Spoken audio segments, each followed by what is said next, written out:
Welcome to Unique Study Point. Unique Study Point में आपका बहुत बहुत स्वागत है। तो आज हम लोग कुछ और क्वेश्चंस को डिस्कस करेंगे। चलिए फिर स्टार्ट करते हैं।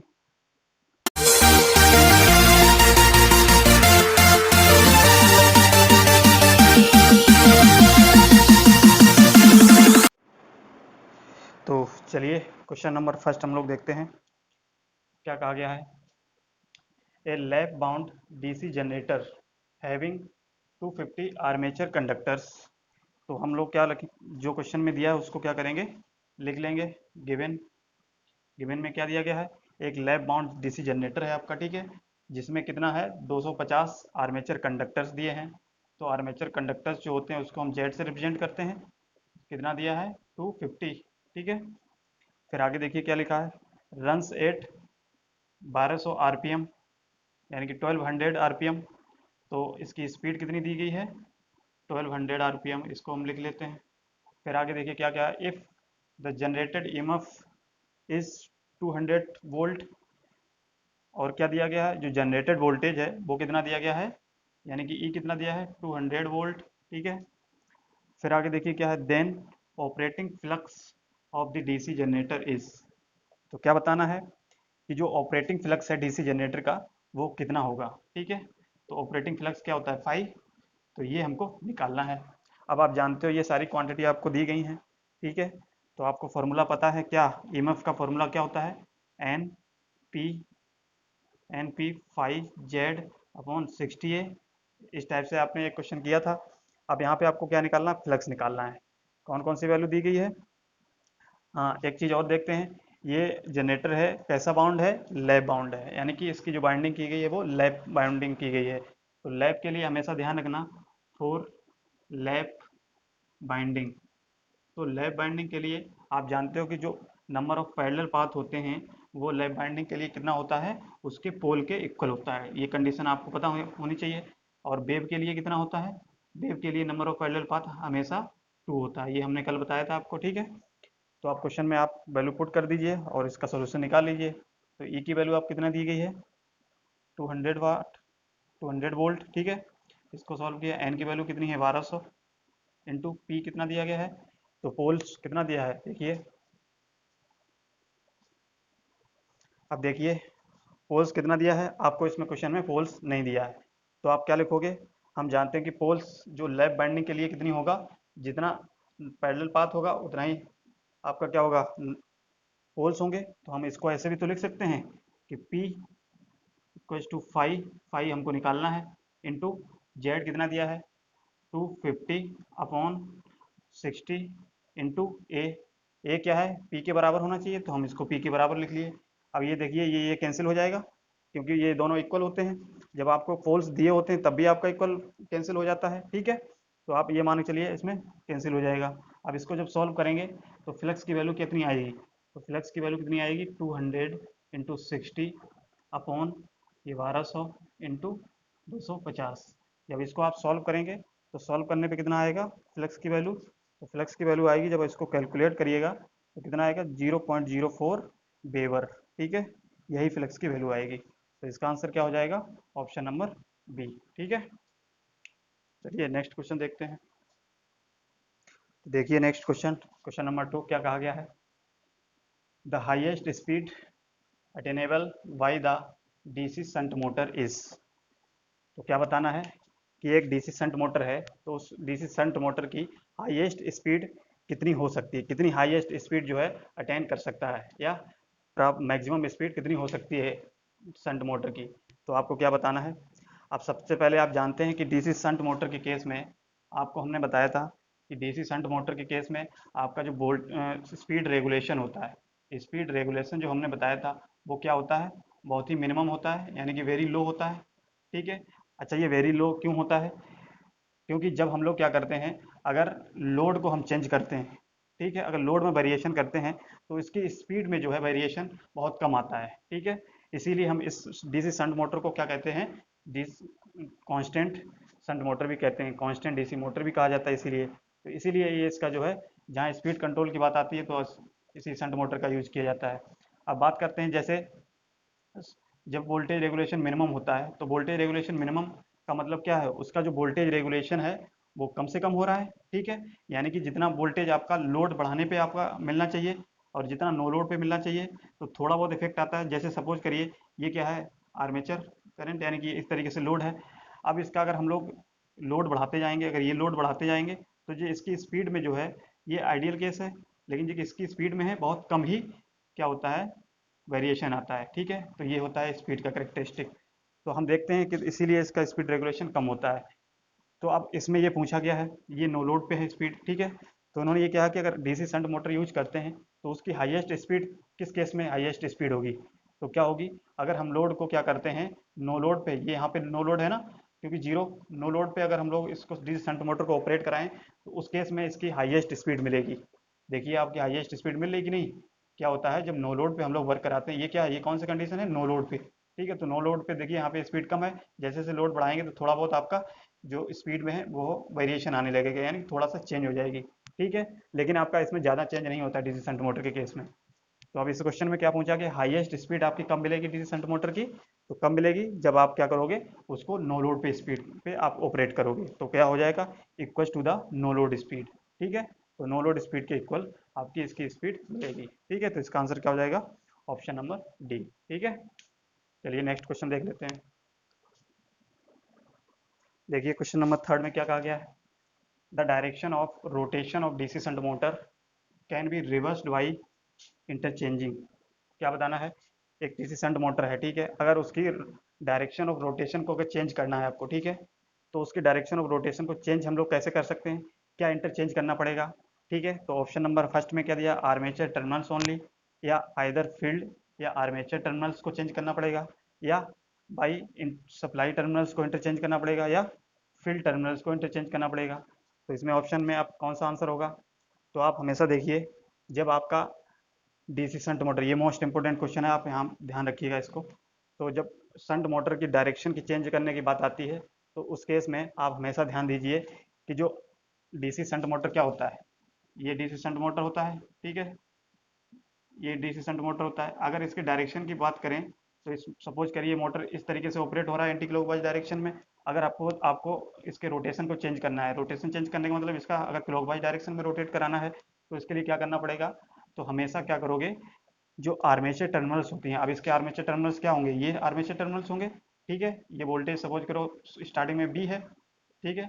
जब आप इसका क्या करोगे, आर्मेचर के टर्मिनल्स को अगर इंटरचेंज कर देते हैं, तो क्या होता है, जैसे सपोज करो आर्मेचर टर्मिनल्स को इंटरचेंज करने का मतलब क्या है, ये वाला टर्मिनल क्या है, इससे कनेक्ट कर दें, ठीक है, और ये वाला टर्मिनल जो है इसका किससे कनेक्ट कर दें, इससे कनेक्ट कर दें, ठीक है। तो इसकी देखिए, तो ये पोलरिटी इसकी चेंज हो जाएगी कि नहीं, पोलरिटी चेंज कैसे हो जाएगी, निगेटिव हो जाएगी। तो निगेटिव चेंज होने का मतलब क्या है, आपका जब आर्मेचर टर्मिनल्स को हम लोग इंटरचेंज करते हैं उस केस में क्या होगा, उसमें आर्मेचर में आपकी करंट कैसी फ्लो होने लगेगी, नेगेटिव करंट फ्लो होने लगेगी। तो नेगेटिव करंट फ्लो होने की वजह से उसमें जो टॉर्क डेवलप होगा वो क्या होगा, नेगेटिव टॉर्क डेवलप होगा। और जो नॉन नेगेटिव टॉर्क डेवलप होगा यानी कि जो रोटेशन उसका पहले होगा उसका जस्ट अपोजिट कर देगा कि नहीं, तो इसके रोटेशन कैसा होगा, इंटरचेंज चेंज हो जाएगा, ठीक है। तो इसी कारण जो है टॉर्क जो है उसका डायरेक्शन को इंटरचेंज कर देता है, ठीक है। तो इसका आंसर क्या होगा, option number A, the armature terminals only. केवल आर्मेचर टर्मिनल्स को ही हम लोग चेंज करेंगे। अगर सपोज करिए हम लोग फील्ड टर्मिनल्स को चेंज कर देते हैं, तो फील्ड टर्मिनल्स को इसलिए नहीं चेंज करते हैं क्योंकि आप जानते हो कि फील्ड टर्मिनल जो डीसी शंट मोटर होता है उसमें जो नंबर ऑफ टर्न्स होते हैं वो बहुत हाई होते हैं। तो नंबर टर्न्स ज़्यादा हाई होते हैं, तो इसकी वजह से क्या होता है, उसके बाइंडिंग में हाई वोल्टेज इंड्यूज होने का खतरा रहता है, जिससे कि आपकी बाइंडिंग्स डैमेज होने का खतरा रहता है, ठीक है। तो केवल क्या करोगे, आर्मेचर टर्मिनल्स को भी आप चेंज करोगे, इंटरचेंज करोगे कब, जब रोटेशन हमको चेंज करनी है किसकी, डीसी शंट मोटर की, ठीक है। तो इतना आपको समझ में आ गया, तो ये मोस्ट इंपोर्टेंट क्वेश्चन है, हमेशा ध्यान रखना, क्या चेंज किया जाता है, आर्मेचर टर्मिनल्स को केवल, ठीक है। तो नेक्स्ट क्वेश्चन देखते हैं। देखिए नेक्स्ट क्वेश्चन क्या है, a series motor are volt with a few turns as possible, ठीक है। यानी कि क्या कहा गया है, अगर एक सीरीज मोटर होता है, आज आप ये समझ लीजिए जो सीरीज मोटर होता है, जो उसको डिजाइन किया जाता है, तो जो उसको जो टर्मिनल्स होते हैं यानी कि सीरीज वाइंडिंग्स जो होती है, इस तरीके से क्या होता है आपका सीरीज मोटर होता है, इसकी जो सीरीज वाइंडिंग्स होती हैं ये क्या होती हैं, नंबर ऑफ टर्न्स जो होते हैं इसमें वो क्या होते हैं, नंबर ऑफ टर्न्स की बात करें तो ये लेस होते हैं, ठीक है, कम होते हैं, लेस होते हैं। क्यों कम होते हैं? क्योंकि इसमें जो करंट फ्लो होती है वो क्या होती है? हाई करंट फ्लो होती है, ठीक है, हाई करंट फ्लो होती है, ठीक है। तो और ये नंबर ऑफ टर्न लेस भी होते हैं, और जो नंबर ऑफ टर्न्स होते हैं वो कैसे भी होते हैं? थिक भी होते हैं। तो आप जानते हो अगर कोई भी नंबर ऑफ टर्न्स या कंडक्टर जब थिक होता है तो उस केस में करंट हाई फ्लो होती है कि नहीं? क्योंकि आप रिलेशन जानते हो, रो इंटू एल अपॉन ए, यही होता है। जब थिक होने का मतलब क्या? क्रॉस सेक्शन एरिया ज़्यादा होगी तो ये कम होगा, कम होने का मतलब क्या है? करंट हाई होगी वहाँ पे। तो इस केस में आपका क्या होता है, हमेशा ध्यान रखना कि जो नंबर ऑफ टर्न्स होते हैं उसमें लेस होते हैं, ठीक है। तो उसमें ये क्वेश्चन में क्या पूछा है कि जो नंबर ऑफ टर्न्स होते हैं वो फ्यू क्यों होते हैं, यानी कि कम क्यों होते हैं, ठीक है, कम से कम रखे जाते हैं, ठीक है। तो क्या कारण है इसके लिए? क्या रिड्यूस करता है? तो ये क्या करता है? रिड्यूस रिएक्टेंस को। आप जानते हैं कि नंबर ऑफ टर्न्स ज़्यादा होंगे, ठीक है, तो नंबर ऑफ टर्न्स ज़्यादा होने का मतलब क्या है? उसका रिएक्टेंस ज़्यादा होगा, ठीक है, क्योंकि आप जानते हो इंडक्टिव इफेक्ट ज़्यादा होगा तो जो करंट फ्लो होगी वो आसानी से करंट फ्लो नहीं हो सकती उसमें, ठीक है। तो आप जानते हो जो इंडक्टर होता है वो इंडक्टर क्या करता है? सडन चेंज फॉलो नहीं करता करंट के लिए, तो आपको क्या होगी? तो इसीलिए क्या कारण होता है कि नंबर ऑफ टर्न्स लेस होते हैं, ठीक है। किसको रिड्यूस करने के लिए? इंडक्टेंस को रिड्यूस करने के लिए, ठीक है, इंडक्टिव इफेक्ट को रिड्यूस करने के लिए ये होता है। अगर ज़्यादा रिएक्टेंस होगा तो क्या होगा? करंट फ्लो होने में कठिनाई होगी, ठीक है। तो इसलिए क्या होता है? रिएक्टेंस को कम करने के लिए आपका ये होता है। ऑप्शन नंबर बी ये आंसर हो जाएगा। नेक्स्ट क्वेश्चन देखते हैं।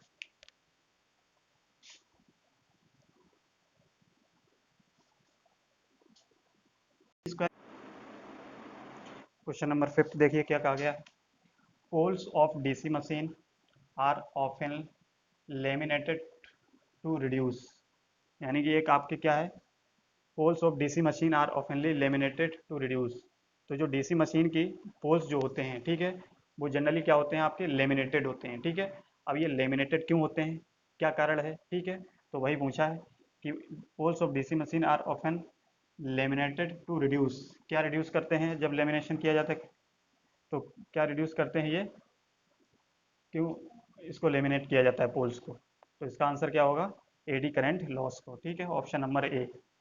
तो एडी करंट लॉस क्या होता है? तो हमेशा आप ध्यान रखिएगा कि जब कोई भी मैग्नेटिक कोर होती है, ठीक है, मैग्नेटिक कोर या मैग्नेटिक आयरन होता है, तो उसमें क्या होता है? एक ईएमएफ की वजह से क्या होता है? एक ईएमएफ की वजह से, उसके सेल्फ ईएमएफ की वजह से एक करंट इंड्यूस होती है। वो कौन सी करंट होती है? एडी करंट होती है। अब इस करंट की वजह से जो लॉस होता है, ठीक है, जो लॉस होता है इस करंट की वजह से, उसको क्या बोला जाता है? एडी करंट लॉस बोला जाता है, ठीक है। तो आप देखिए जो आयरन लॉस होता है, ठीक है, तो आयरन लॉस जो होता है आपका कांस्टेंट लॉस होता है, आप जानते हैं। अब आयरन लॉस का ही एक पार्ट होता है क्या? एडी करंट लॉस, ठीक है। Eddy current loss plus hysteresis loss मिलकर क्या बनता है? आपका आयरन लॉस बनता है, आपने पढ़ा होगा, ठीक है। तो ये क्या होता है? आयरन लॉस का ही एक पार्ट होता है क्या? एडी करंट लॉस, ठीक है, क्योंकि अगर आयरन होगा वहाँ पे तो वहाँ पे क्या होगा? हमेशा मैग्नेट होगा या आयरन होगा तो उस केस में एडी करंट लॉस होता है, ठीक है। किसकी वजह से होता है? उसके ईएमएफ की वजह से, ठीक है, उसके अंदर एक ईएमएफ इंड्यूस हो जाता है, इस ईएमएफ की वजह से एक करंट इंड्यूस होती है, इस करंट की वजह से एक लॉस होता है, उसको क्या बोला जाता है? Eddy current loss. तो इसीलिए क्या होता है? एक थिन लेमिनेटेड, थिन क्या कर देते हैं? एक पतली सी इंसुलेटेड की जाती है, एक लेमिनेशन प्रोवाइड कर दिया जाता है, किस पे? आयरन के दोनों साइड, ठीक है, या आयरन के दोनों साइड कह सकते हैं, या पोल्स, वो पोल्स के दोनों साइड क्या कर दिया जाता है? एक लेमिनेशन प्रोवाइड कर दिया जाता है, एक इंसुलेटेड, ठीक है।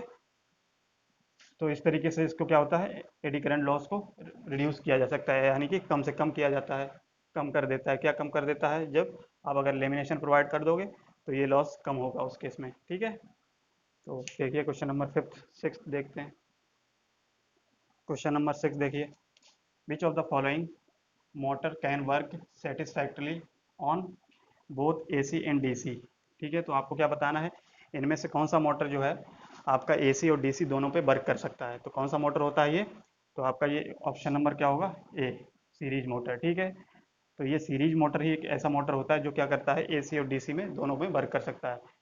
तो जब सीरीज मोटर आपका एसी में वर्क करता है, ठीक है, एसी में जब सीरीज मोटर वर्क करता है तो इस मोटर को क्या बोला जाता है? यूनिवर्सल मोटर, ठीक है, आप इसको याद रखना। यूनिवर्सल मोटर ही आपका क्या होता है? जब एसी में वर्क करता है तो इसको यूनिवर्सल मोटर भी कहा जा सकता है। तो यूनिवर्सल मोटर के नाम से भी आ सकता है कि क्वेश्चन में कि ऑप्शन अगर यहाँ पे यूनिवर्सल मोटर होता तो यूनिवर्सल मोटर ही आप टिक लगाते वहाँ पे, ठीक है। तो यूनिवर्सल मोटर ऐसा मोटर होता है जो बोथ एसी एंड डीसी दोनों पे वर्क कर सकता है, ठीक है। चलिए नेक्स्ट क्वेश्चन देखते हैं। क्वेश्चन नंबर 7 देखिए क्या कहा गया है। In single phase transformer the copper loss at full load is 600 watt. Question में क्या दिया गया है कि कॉपर लॉस दिया है, तो कॉपर लॉस को हम लोग इस तरीके से लिख सकते हैं, कितना दिया है 600 वाट दिया है, किस पे दिया है फुल लोड पे, ठीक है, एट फुल लोड, ठीक है।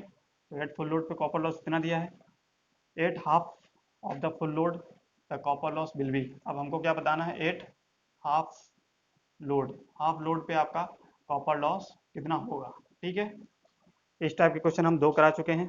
अब आपको क्या करना है, जस्ट क्या एक फॉर्मूला हमने कल लिखाया था, क्या था ये, आप पहले तो इस क्वेश्चन को मोस्ट इंपोर्टेंट डाल लो, ठीक है, क्योंकि ये क्वेश्चन जो है बहुत बार रिपीट होता है, तो ये क्वेश्चन तो आपको बहुत ज़्यादा देखने को मिलता है।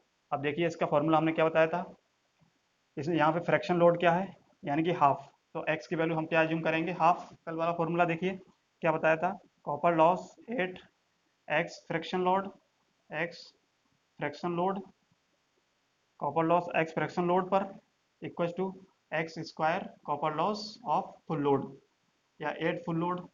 इस तरीके से हमने लिखाया था क्वेश्चन कल फॉर्मूला, ठीक है। अब हमको इसमें क्वेश्चन में देखिए क्या क्या दिया गया है, एट फुल लोड पे आपका कॉपर लॉस दिया है 600 वाट दिया गया है कि नहीं, ठीक है। तो फुल लोड पे दिया गया है, तो फुल लोड कहाँ पे है आपका, ये है, तो यहाँ पे क्या करोगे, और इसमें किस पे निकालना है आपको, हाफ लोड पे। तो हाफ लोड का मतलब क्या है, एक्स की वैल्यू कितनी दी गई है, हाफ, हाफ दी गई है, यानी एक्स फ्रैक्शन लोड पे देख निकालना है, ठीक है, हाफ लोड पे निकालना है। तो देखिए हमको क्या वैल्यू निकालनी है, ये निकालनी है हाफ लोड पे, तो इसको हम ऐसे लिख सकते हैं, copper loss at X load fraction load, या ऐसे लिख दे हाफ लोड, ठीक है, हाफ लोड, हाफ लोड पे क्या होगा कॉपर लॉस, एक्स की वैल्यू कितनी है आपकी 1/2 का whole square into full copper loss क्या है फुल लोड पर 600 वाट, 600 वाट रख देंगे। इसको सॉल्व करेंगे 4 600, ये कितना हो जाएगा, सॉल्व करेंगे 4 यानी कि 50 150 आ जाएगा वाट, ठीक है। आंसर क्या हो जाएगा 150। ऑप्शन क्या है, ऑप्शन नंबर ए, ठीक है। तो ये क्वेश्चन आपका मोस्ट इंपॉर्टेंट क्वेश्चन है, ये बहुत बार रिपीट होते हैं। अगर ये आपको फॉर्मूला पता है तो आप कुछ भी अगर इसमें पूछा जाए, किसी भी लोड पर अगर आपको पूछा जाए, चाहे हाफ लोड पे पूछा जाए, चाहे 1/3 लोड पे पूछा जाए, तो आप आसानी से क्वेश्चन को कर सकते हो, ठीक है। तो चलिए नेक्स्ट क्वेश्चन और देखते हैं। क्वेश्चन नंबर 8 देखिए क्या लिखा है, hysteresis loss are present in the iron core when. तो क्या बताना है कि हिस्टेरेसिस लॉस जो होता है वो आयरन कोर में, आयरन के कोर में प्रेजेंट होता है, कब कब प्रेजेंट होता है, तो ये बताना है। तो ऑप्शन नंबर ए क्या है, the current in the coil is alternating, जब करंट आपकी अल्टरनेटिंग होती है उस केस में, या the current is unsymmetrical alternating only, या फिर current in the coil is DC only, या क्या है option, the current is in the coil is sinusoidal only, ठीक है। तो जब हमेशा ध्यान रखिएगा कि हिस्टेरेसिस लॉस जो होता है आयरन में या मैग्नेटिक मटेरियल में, तो वो किसकी वजह से होता है, हमेशा अल्टरनेटिंग करंट की वजह से होता है। किसकी वजह से होता है, अल्टरनेटिंग करंट की वजह से। तो इसका ऑप्शन नंबर ए होगा, क्या है, current in the coil is alternating. अब अल्टरनेटिंग क्यों होता है, तो कल हमने एक आपको बताया था कि जो हिस्टेरेसिस लॉस कर्व होता है वो क्या होता है, बी इंटू एच होगा इसका, कि कल हमने आपको बताया था कि बी और एच कर्व जो होता है इस तरीके से आपका हिस्टेरेसिस लॉस आपने कल देखा था, ठीक है, इस तरीके से आपने कुछ देखा होगा, ठीक है। तो ये क्या होता था, आपका हिस्टेरेसिस कर्व होता था। तो ये प्रोसेस कहलाती है आपकी मैग्नेटाइजेशन, ठीक है, मैग्नेटाइजिंग प्रोसेस। और जब ये ग्राफ आपका नीचे आ जाता है तो ये हो जाता है डीमैग्नेटाइजिंग प्रोसेस।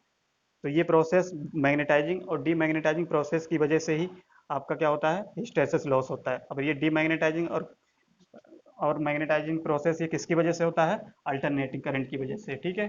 तो इसका आंसर क्या हो जाएगा, option number A, the current in the coil is alternating nature की अगर होगी तो उसमें हिस्टेरेसिस लॉस प्रेजेंट होगा, हमेशा याद रखना, ठीक है। देखिए क्वेश्चन नंबर 9 में क्या कहा गया है, eddy current loss in the ferromagnetic core is proportional to. तो जो एडी करंट लॉस होता है फेरोमैग्नेटिक मटेरियल में वो किसके प्रोपोर्शनल होता है, ये बताना है आपको, ठीक है। तो कौन सा ऑप्शन होगा, तो आप पहले तो ये जानिए कि एडी करंट लॉस जो होता है ये आयरन लॉस का ही एक पार्ट होता है, ठीक है। तो एडी करंट लॉस का फॉर्मूला क्या होता है, आप याद रखिए, एडी करंट लॉस का फॉर्मूला होता है पी ई इक्वल्स टू, हम एज्यूम करते हैं क्या होता है, K H B M square F square और टी स्क्वायर। ठीक है, आप याद रखिएगा ये फॉर्मूला होता है। तो हम कह सकते हैं कि पी एच प्रोपोर्शनल किसके होगा, फ्रीक्वेंसी के होगा कि नहीं। तो इसका आंसर क्या हो जाएगा, स्क्वायर ऑफ द फ्रीक्वेंसी। अब यहाँ पे देखिए टी क्या होता है, थिकनेस होती है किसकी, लेमिनेशन की, लेमिनेशन की थिकनेस होती है टी। बी क्या होता है, मैग्नेटिक फ्लक्स डेंसिटी होता है मटेरियल की, magnetic flux density of material, material ठीक है, डेंसिटी ऑफ मटेरियल। के क्या होता है, एक प्रोपोर्शनलिटी कांस्टेंट होता है। ठीक है, प्रोपोर्शनल कांस्टेंट होता है के एच, जो उसके मटेरियल की वॉल्यूम पे डिपेंड करता है। ठीक है, तो ये आप एडी करंट लॉस का फॉर्मूला, एडी करंट लॉस का फॉर्मूला क्या होता है, K H B M square F square T square. Question में क्या पूछा है, किसके प्रोपोर्शनल होता है एडी करंट लॉस, तो स्क्वायर ऑफ द फ्रीक्वेंसी। देखिए स्क्वायर ऑफ द फ्रीक्वेंसी है कि नहीं। चलिए नेक्स्ट क्वेश्चन देखते हैं। नेक्स्ट क्वेश्चन देखिए, the iron loss per unit frequency in ferromagnetic core when plotted against frequency. तो क्या बताना है कि आयरन लॉस जो होता है पर यूनिट फ्रीक्वेंसी, यानी कि आयरन लॉस क्या होता है, पी आई पर यूनिट फ्रीक्वेंसी, यानी कि P I upon F in ferromagnetic core is plotted against. अगर हम इसको प्लॉट करते हैं किसके, फ्रीक्वेंसी के अगेंस्ट में, तो इसका ग्राफ कैसा होगा ये बताना है। यानी कि iron loss per unit frequency, पर unit frequency in ferromagnetic material versus क्या हो जाएगा, अगेंस्ट किसके होगा, फ्रीक्वेंसी के बीच में कैसा ग्राफ होगा, तो आपको ये बताना है। तो इसका ग्राफ क्या होता है, आप सबसे पहले इसको समझने के लिए क्या होता है, आप जानते हैं कि जो आयरन लॉस होता है, तो आयरन लॉस दो लॉस से मिलकर बना होता है, किससे, हिस्टैरिसीस लॉस से, ठीक है, और एडी करंट लॉस से। ठीक है, एडी करंट लॉस आप जानते हैं। तो हिस्टैरिसीस लॉस का जो फॉर्मूला होता है आप जानते हैं क्या होता है, पी एच इक्व टू, इसको लिख सकते हैं पी एच इक्व टू के एच, ठीक है, बी एम एक्स और फ्रिक्वेंसी एफ। तो इसका फॉर्मूला ये होता है। एडी करंट फॉर्मूला क्या होता है, ई equal to K E F square B M square. और तो आयरन लॉस आप जानते हैं कि आयरन लॉस क्या होता है, दो लॉस से मिलकर बनता है, हिस्टैरिसीस लॉस से और एडी करंट लॉस से। हिस्टैरिसीस लॉस का फॉर्मूला क्या होता है, K H B M X upon frequency, sorry, K H B M X into frequency. ठीक है, तो आप कह सकते हो कि जो हिस्टैरिसीस लॉस होता है वो किसके प्रोपोर्शनल होता है, फ्रीक्वेंसी के, क्योंकि ये सारा क्या होता है आपका कांस्टेंट एज्यूम किया जाता है। ठीक है, अब अगर इसको अगर लिखना चाहो तो ये क्या हो जाएगा, एडी करंट लॉस किसके प्रोपोर्शनल होता है, फ्रीक्वेंसी के, फ्रीक्वेंसी स्क्वायर के। ये आप अभी पढ़ चुके हो, उसमें क्वेश्चन कराया था। ठीक है, तो आप ये जानते हो। अब इसमें क्या बनाना है हमको, अब आयरन लॉस अगर को इस तरीके से लिखना होगा तो कैसे लिखोगे। अब इसको देखो, अगर प्रोपोर्शनली कांस्टेंट हटाएंगे यहाँ पे तो क्या, ए हम एज्यूम कर लेते हैं, इसको ए कांस्टेंट के एज्यूम कर लिया अपने हिसाब से, तो एफ हो जाएगा ए एफ। इसको अगर लिखना चाहेंगे तो पी क्या हो जाएगा, ए, इसको बी मान लीजिए कांस्टेंट कोई, बी कांस्टेंट एज्यूम कर लेते हैं, और ये एफ स्क्वायर हो जाएगा। ठीक है, तो आपके क्या, एक पी एच आ गया, यानी कि हिस्टैरिसीस लॉस, और एडी करंट लॉस क्या है, ए बी एफ स्क्वायर। जब इसको क्या करोगे, आप इसको लिखोगे, क्योंकि आयरन लॉस क्या होता है, दोनों का कॉम्बिनेशन, यानी कि दोनों को सम करेंगे तो क्या हो जाएगा, A F plus A F, ये क्या हो जाएगा, बी एफ स्क्वायर। ठीक है, ये चीज़ आ गई। अब क्या करेंगे, यहाँ से अगर हम फ्रिक्वेंसी को कॉमन लेके इस इसको ऐसे लिख सकते हैं, फ्रिक्वेंसी कॉमन लिया और इसको नीचे भेज दिया, तो ये क्या बचेगा आपके पास, ए प्लस बी एफ, यही बचेगा कि नहीं। तो ये ग्राफ आपको मिल गया, क्या मिल गया है, B P by P I upon F, P Y upon F निकल गया। अब देखना, तो आपका ये जो ग्राफ, ये जो इक्वेशन बन के आई है, ये इक्वेशन क्या होती है, क्या शो करती है, तो ए प्लस, जब आपकी इस टाइप की कोई इक्वेशन होती है, ए एक्स ए प्लस बी एक्स, इस तरीके से आपके क्वेश्चन आपने मैथ में पढ़े होंगे, तो ये क्या शो करती है, एक स्ट्रेट लाइन को शो करती है। ऐसी स्ट्रेट लाइन को, एक स्ट्रेट लाइन होती है, ठीक है, स्ट्रेट लाइन को शो करती है विद पॉजिटिव स्लोप। ठीक है, क्या करती है, एक पॉजिटिव स्लोप को शो करती है। तो इसका आंसर फिर क्या हो जाएगा, ए हो जाएगा, क्या, straight line with positive slope. तो इससे इस तरीके से ये निकलता है, आप याद रखना। इसका अगर ग्राफ बनाओगे तो ग्राफ कैसा बनता है, तो जनरली इसका ग्राफ जो बनता है, frequency versus P I upon F into frequency के वर्सेस जब बनाओगे तो आपका ये यहाँ से स्टार्ट होता है ग्राफ, और ये ए कांस्टेंट होता है, ये बी कांस्टेंट, इसको यहाँ पे ए एज्यूम कर लेती है छोटा, और इसको बी, क्योंकि यही कांस्टेंट होता है। तो ये कैसा है आपका, इस तरीके से ग्राफ होगा किसका, इसका पी आई अपॉन एफ के वर्सेस में, आप हमेशा याद रखना। ठीक है, तो कैसा शो करेगा, straight line with positive slope. ठीक है, तो चलिए हम लोग आज इतने ही क्वेश्चन रखते हैं, 10 क्वेश्चन को, और आपको ये वीडियो अच्छा लगा हो तो इसको लाइक शेयर और सब्सक्राइब जरूर कर दिएगा। ठीक है, चलिए फिर आज के लिए थैंक यू, धन्यवाद।